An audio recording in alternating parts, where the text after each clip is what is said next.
પ્રભુના નામની મહિમા થાય. આજનો સવાર પ્રભુએ આપણા જીવનમાં આપ્યો તે બદલ તેને આભાર માનીને આજના વચનના ચિંતનમાં આગળ વધીએ. હું લગ્નની વાત નથી કરી રહ્યો, પરંતુ આજે સંબંધોની વાત કરી રહ્યો છું. તમારી પત્ની સાથે, તમારા માતા પિતા સાથે, તમારા મિત્રો સાથે, તમારા બોસ સાથે. પરંતુ તેની શરૂઆત પ્રભુ સાથેના આ સંબંધથી થાય છે. યુહાન 3:16 દર્શાવ્યા મુજબ, કેમ કે પ્રભુએ જગતને એટલો પ્રેમ કર્યો કે તેણે તેનો પોતાનો એકમાત્ર પુત્ર આપ્યો, જેથી જે કોઈ તેનામાં વિશ્વાસ કરે તેનો નાશ ન થાય પણ શાશ્વત જીવન મળે. પ્રભુના પ્રેમના આ વિભાવનાને સમજવી એટલી મુશ્કેલ છે.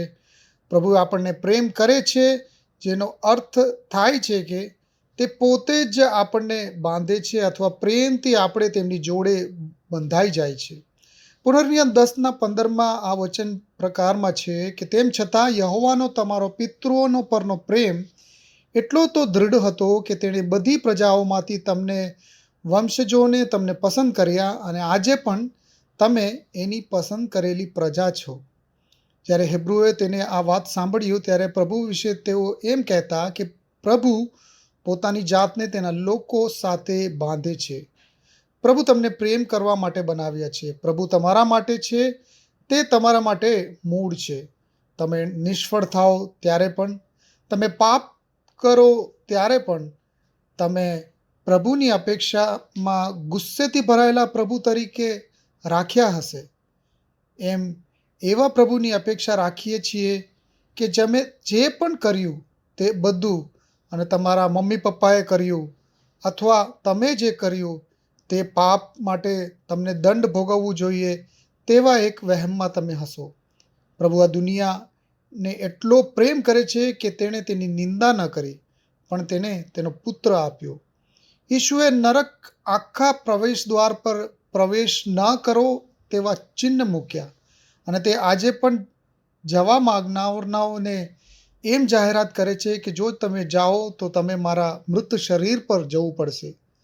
પ્રભુ ઈચ્છે છે કે તમે તમારા બિનશરતી પ્રેમને કપડાની જેમ, કપડાના નવા સેટની જેમ, યુનિફોર્મની જેમ પહેરો. તમારામાંના કેટલાક તમારા ભૂતકાળના પાપ અથવા કદાચ તમારા વર્તમાનના પાપ કારણે શરતો વિના પ્રભુનો પ્રેમને ચૂકી જાય છે. તમારાથી કેટલાકનો ભૂલ થયો હતો અને તમે જાણો છો કે તે ખોટું હતું, અને તમે આશ્ચર્ય પામી રહ્યા હશો કે શું પ્રભુ હજુ પણ તમને પ્રેમ કરી શકે છે. તમારામાંથી કેટલાક આલ્કોહોલ અથવા ડ્રગ્સ અથવા ખર્ચ અથવા જુગાર અથવા પોર્નોગ્રાફીના વ્યસન સાથે સંઘર્ષ કરી રહ્યા છો, અને તમે આશ્ચર્ય પામી રહ્યા છો કે તમે એટલા આગળ વધી ગયા છો કે તમે સીમાઓને બહાર ગયા છો, જ્યાં પ્રભુનો પ્રેમ તમારી સાથે અને તમારી સુધી પહોંચી શકે નહીં. પ્રભુ સાથે સંગત રાખો, પ્રેમભર્યું જીવન શીખો. અવલોકન કરો કે ખ્રિસ્ત આપણને કેવી રીતે પ્રેમ કરે છે. તેનો પ્રેમ સાવધ ન હતો પણ ઉડાઉ હતો. તેમણે અમારી પાસેથી કંઈક મેળવવા માટે પ્રેમ ન કર્યો, પરંતુ પોતાનું બધું અમને આપવા માટે પ્રેમ કર્યો. એવો પ્રેમ આપણે જે કંઈ કરીએ છીએ તેમાં ખ્રિસ્તના પ્રેમ પ્રથમ અને છેલ્લો શબ્દ હોવો જોઈએ. અમારો મક્કમ નિર્ણય આ કેન્દ્રમાંથી કામ કરવાનો છે, જેમનો કેન્દ્રબિંદુ પ્રેમ હોવું જોઈએ. પ્રભુ તમને પ્રભુના પ્રેમમાં આગળ વધારે એવી અપેક્ષા સાથે આ વચનોમાં તમને આશીર્વાદ મળે તેવા આગ્રહ સાથે સમાપ્ત કરું છું. આમેન.